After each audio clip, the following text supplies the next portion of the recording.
Hello guys, म चाहिँ blog start गर्छु अब।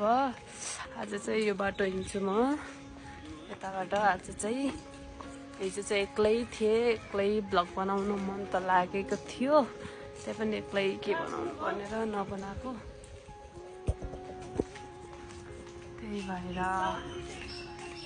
अनि अहिले चाहिँ बहिनी र म छौँ। बहिनी आफ्नै धुनमा छ, पछाडि आफ्नै गफ गरेर आएको छ दिदीसँग गाउँमा। म चाहिँ अगाडि एक्लै ब्लग बनाएर बस्छु। अनि बहिनी पछाडि छ। कस्तो दामी छ कि,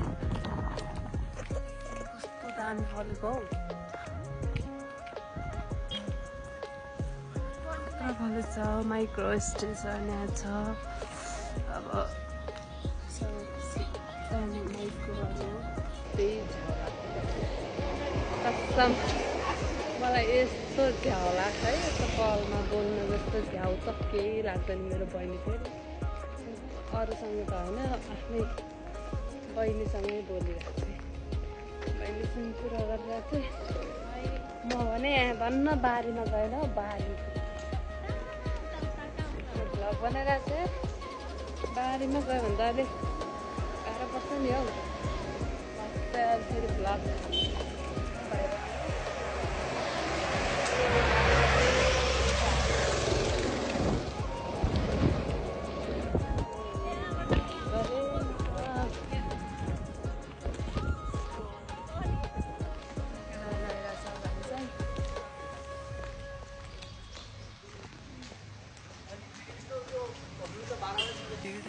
माथि माथि यस्तो छ, यस्तो घरहरू छ हौ उता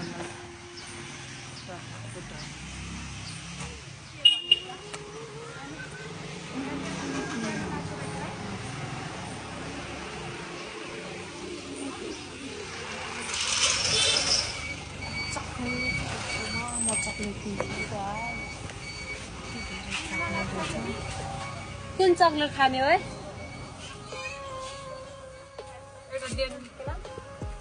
आन्टी एउटा सय जानकारी दिन्छ न। मेरो पैसा कहाँ गयो?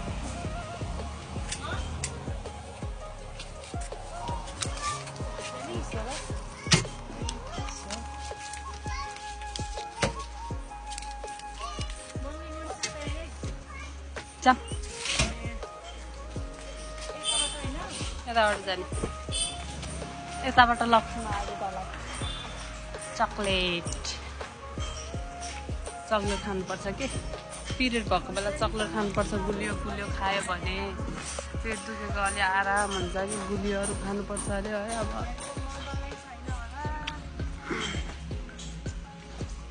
चक्लेट खान्छु ल गाइस, अब म चक्लेट।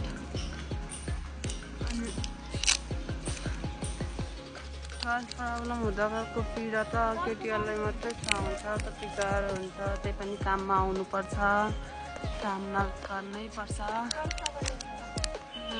बाहिर देश भनेर, नेपाल भने नि उस्तै हो। काम गर्न थाल्यो भने छुट्टी पनि 2-3 दिन छ, महिनाको 2 दिन। ल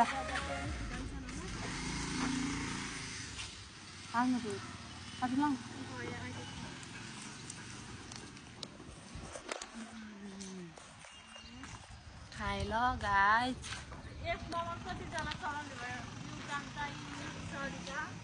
बहिनीको तर्फमा खाइरहेको छु।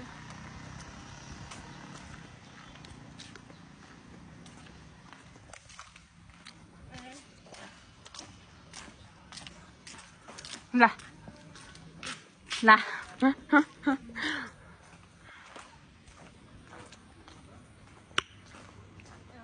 मिठो रहेछ,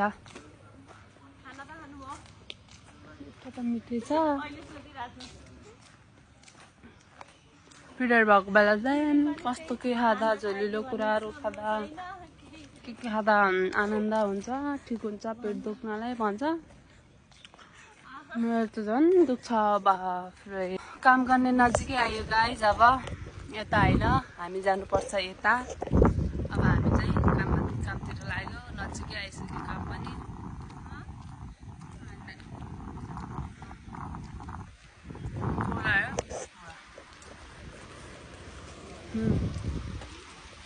वाउ ग्रान्ड हस्पिटल त्यहाँ छ यहाँ खोला छ तर फोहोर के गाइस एकदम फोहोर गाउँघरमा त यो खोला कति सफा हुन्छ नि मान्छेहरू कति नुहाउँछ कति के गर्छ है यहाँ चाहिँ लास्टै फोहोर यहाँ त फोहोरै फोहोर त्यो ढलहरू यहीँ मिसिएको हुन्छ सबै यहीँ हुन्छ नि कति फोहोर हुन्छ यो बाटो त यस्तो छ बाटो नि पेस गरेँ अब म चाहिँ भ्लग बन्द गर्न थाल्दै गएँ गाइस काम गर्नुपर्छ काममा गयो भने फेरि मोबाइल त अब त धेरै चलाउनु पाउँदैन कि नै मलाई पुगेछ बरु लिची किनेको भए हुन्थ्यो भरे आउँदाखेरि किन्ने खाँदै जानुपर्छ लिची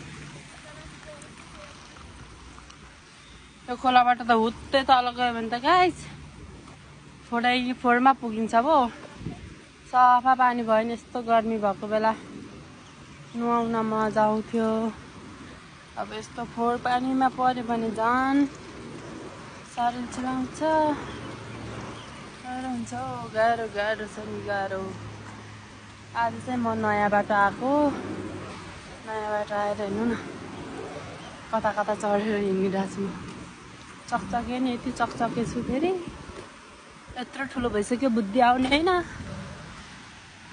बुद्धि कहिले पलाउने हो मेरो बुद्धि त भोलिपर्सि बिहे गरिसकेपछि नि आउँदैन होला मैले त बिहे गरिसकेपछि चिज हुन्छ तर म चाहिँ हुँदैन म चाहिँ जस्तोको त्यस्तै हुन्छ मेरो ह्याबिट चाहिँ कहिले चेन्ज हुँदैन जेनी जस्तो थियो त्यस्तै थियो आमा अहिले चाहिँ ठुलो आयो क्या हो कत्रो ठुलो आएको नि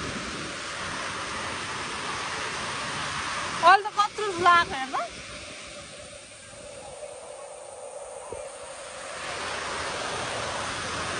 ठुलो पानी आएको गाइस कत्रो ठुलो भल आयो क्या फाइनल्ली गाइस बेलुकाको टाइम भयो घर आइपुग्यो होइन घरमा पनि आइपुग्यो बिहान बिहान चाहिँ यो बिहान जाँदाखेरि पुरै बोलेर गइरहेको थिएँ अहिले चाहिँ पछाडि नाच्दै नाच्दै अनि दिदीसँग गफ गर्दै आइरहेको छु हामी चाहिँ घर फर्किने बेला भयो 8 बज्यो 8 कति भयो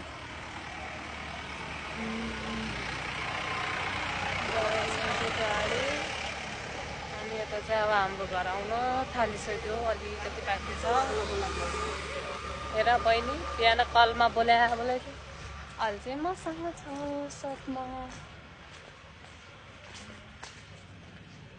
अङ्कल